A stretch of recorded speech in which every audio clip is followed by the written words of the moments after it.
Revista Contudo hoje veio até a casa da atriz Sandra Barsotti, que esse ano completa 43 anos de carreira. Hoje você vai conhecer um pouquinho mais da intimidade dessa grande atriz. Então, simbora comigo!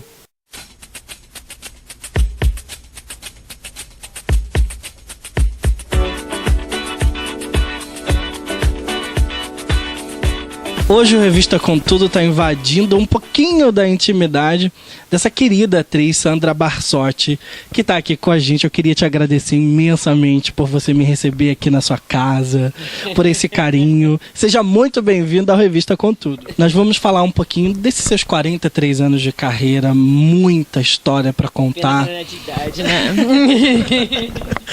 Muita história para contar. E eu começo te perguntando assim, como é que a profissão surgiu na tua vida? Porque nessa profissão a gente geralmente não escolhe, é escolhido. Então você foi escolhida pela profissão. Olha, literalmente eu fui escolhida, porque meus projetos de infância e juventude, eu queria ser médica, né? Então eu me formei, na época se chamava, era do curso colegial científico, direcionado para as biomédicas, que eu queria ser médica. E aí fui fazer o primeiro vestibular, era um curso na PUC para comunicação. Falei, vou ser jornalista. Eu tinha paixão por cinema, mas nem imaginava que uma pessoa comum qualquer, assim, de repente ia virar artista. Como, né? Eu não sabia nada como que era o caminho. Então, nunca pensei nisso. Embora eu fizesse na escola teatro, né, nas aulas de português, e uma série de coisas na rua com amiguinhos lá no Leblon. Meu tio passou em frente à praia onde eu morava e falou, oi, gorda, que é meu apelido lá em casa. Vamos lá pra casa da vovó, não sei o quê. Aí eu fui. Quando eu cheguei lá, por coincidência, logo depois bateram na porta. Era o Renato Fernandes, que me conhecia desde 12 anos, e ele trabalhava com publicidade. Só que ele dizia, Sandra, você tem a pele marcada, e com 15 anos eu fiquei com essa cicatriz aqui, um problema que eu tive no rosto, e aí um cirurgião plástico fez meio que uma barbaridade. Então, aquela presença dele aí, né, eu falei assim, agora vai me chamar para fazer um anúncio, como a gente chamava.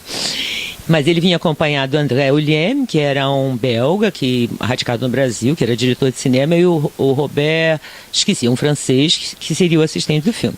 Entraram, conversaram com meu tio, eu não entendi nada, falaram de Romualdo, né? Que na realidade era o Romualdo Figueiredo, que defendia Andor no Festival da Canção. Ai, os festivais da canção eram demais. Enfim, combinaram tudo, eu nem sabia do que se tratava. E depois eu fui descobrir que era um longa-metragem, que eu estava prestes a me tornar, estrelar aquilo, ser a protagonista daquela história, que a ideia era ser um réu brasileiro. E aí, o filme se chama Romualdo e Juliana. Esse, infelizmente, até hoje eu não tenho a cópia. E lá comecei a ser atriz. E foi um sucesso.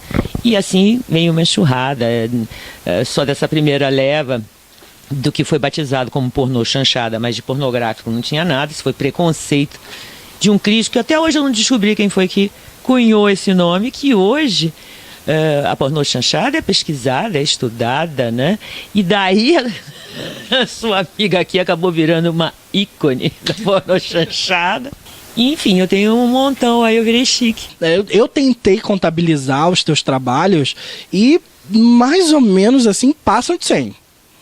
Passam de 100 trabalhos. Sim, cinema não sei se chega a 100. Não, juntando tudo, cinema, teatro, TV, passam de 100 brincando. Aí muito mais. Cinema mesmo, porque depois eu fiz outros longas em outras linhas, fiz muitos curtas. Aliás, eu tô com 2 aqui, ó. Que eu fiz esse ano, que eu tô apaixonada pelo codinome. Ele vai correr um bocado de festival por aí, vai ser legendado. Tem um elenco bem bacana também, né? Esse é eu, Roberto Pirillo e uma garotadinha nova que são alunos da ICTV, que é a Escola de Cinema e Televisão, do Jorge Monclar e da Gláucia. E esse outro eu fiz uma participação que chama-se... No País das Maravilhas. Das Maravilhas. Bem bacana. Também tem um monte de gente simpática. Enfim. Mas eu adorei isso aqui, então. E aí você surgiu lá na Pornô Chanchada, você virou uma grande estrela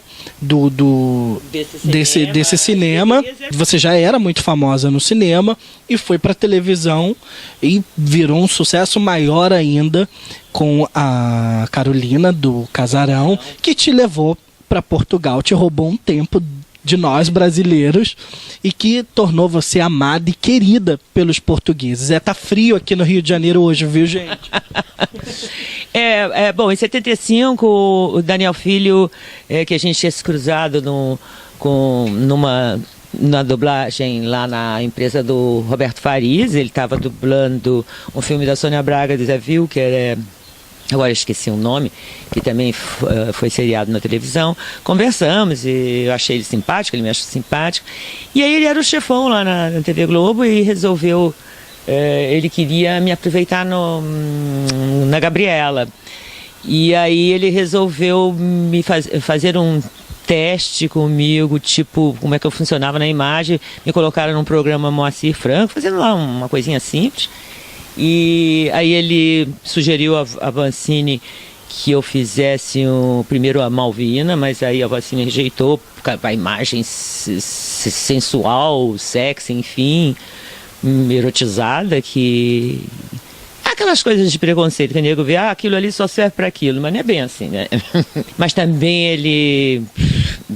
Eu cheguei a fazer o teste, uma coisa meio ridícula, eu fiz uma coisa absolutamente ridícula, eu era toda tímida, por incrível que pareça. E aí ele falou assim, filha, você é uma ótima atriz, mas acontece que eu já contratei outra por causa da urgência de figurino. Mentira, cascata. Ele e o Daniel não se davam lá muito bem, cada um com suas questões, e aí ele falou, não vou botar essa mulher que o cara quer. Deve ter sido isso, eu imagino, né? E não deve estar errada, não. Passou um tempo, aí o Daniel me chama pro Rock Santeiro.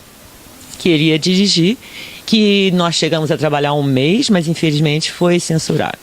E a novela não foi ao ar, né? Não pôde entrar no ar. Foram chamados.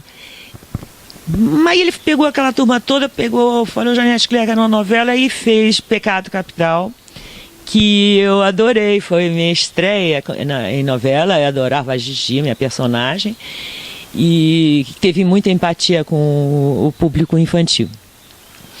E aí veio o Casarão. E o Casarão, então, que é uma história que representa muito a força do amor. Não foi por acaso que ele me levou para Portugal, porque além de ser um marco na TV brasileira pela questão de ser trabalhada em 3 épocas, né?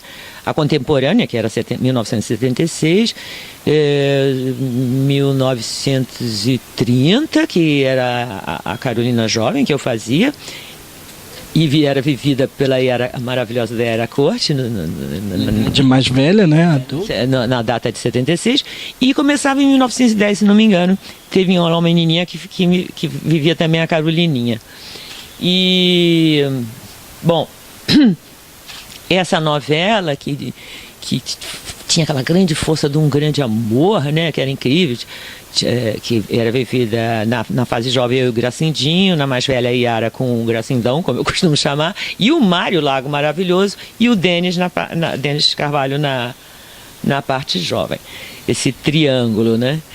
E sobrevive até hoje na memória das pessoas. E lá fui eu. Fiquei 11 meses em Portugal, fazendo um vaudeville de um autor inglês, e tive a oportunidade de conhecer o país inteiro, que na realidade ele tem cerca de 400 quilômetros de comprimento.